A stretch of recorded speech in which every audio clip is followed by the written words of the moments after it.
మామిడికాయల yard ఇవన్నీ తిరుగుతూ ఉంటాడు కదా జగన్మోహన్ రెడ్డి. అలాగే ఆయన ఇప్పుడు నెల్లూరు పర్యటన 31కి ఆవిష్కరించబోతున్నారు.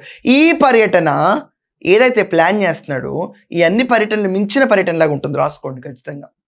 ఎందుకంటే సో కాల్డ్ జగన్మోహన్ రెడ్డి వెళ్ళి పరామర్శించి, అసలు పరామర్శకు రీజన్లు ఉండవు ఇతనికి, చాలా అధ్వానమైన పరామర్శలు పర్యటనలు ఉంటాయి. ఎంత దారుణంగా ఉంటుందంటే ఒక ఇష్యూ ఉంటుంది, ఇష్యూ గురించి మాట్లాడాలి, ప్రజల కోసం వెళ్ళాలి. ఈయనకు సెక్యూరిటీ ఎందుకు కల్పించాలో తెలుసా అండి? కాకాని గోవర్ధన్ రెడ్డిని జైల్లో పెడితే వాళ్ళ కుటుంబాన్ని ఓదార్చడానికి ప్రజాధన డబ్బుతో సెక్యూరిటీ కల్పించాలి. ఎవడి కాకాని గోవర్ధన్ రెడ్డి? ఇదని గురించి చెప్పుకుంటే ఇంకొక ఎపిసోడ్ చేసుకోవాలి మనం, రైట్?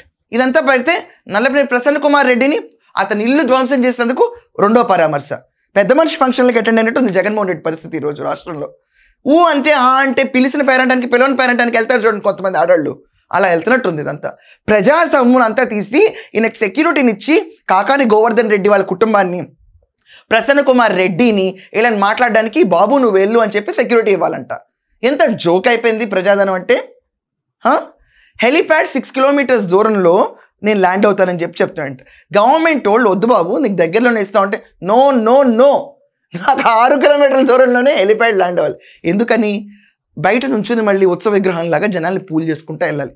ఇదే కదా మన ఎజెండా. ఈ ఎజెండాలో ఎంత రభస అవుతుంది. ఈలోపు 4-5 కార్యాలు వచ్చేస్తారనమాట. ఎలాంటి జగన్మోహన్ రెడ్డి గారు ఎంత గొప్ప ఆయన రాగానే బయటకి ఇంత జన సమీకరణ అయిపోతుంది, తను ఆపలేరు. జగన్మోహన్ రెడ్డి కారు కింద ఎవరిని పెడితే అసలు పోలీసులు ఏమయ్యారు, ఎందుకు ఆపలేదు?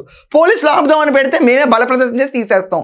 బల ప్రదర్శన మనకు కావాల్సింది, అది మనమైనా చేయాలి, పోలీసులైనా చేయాలి.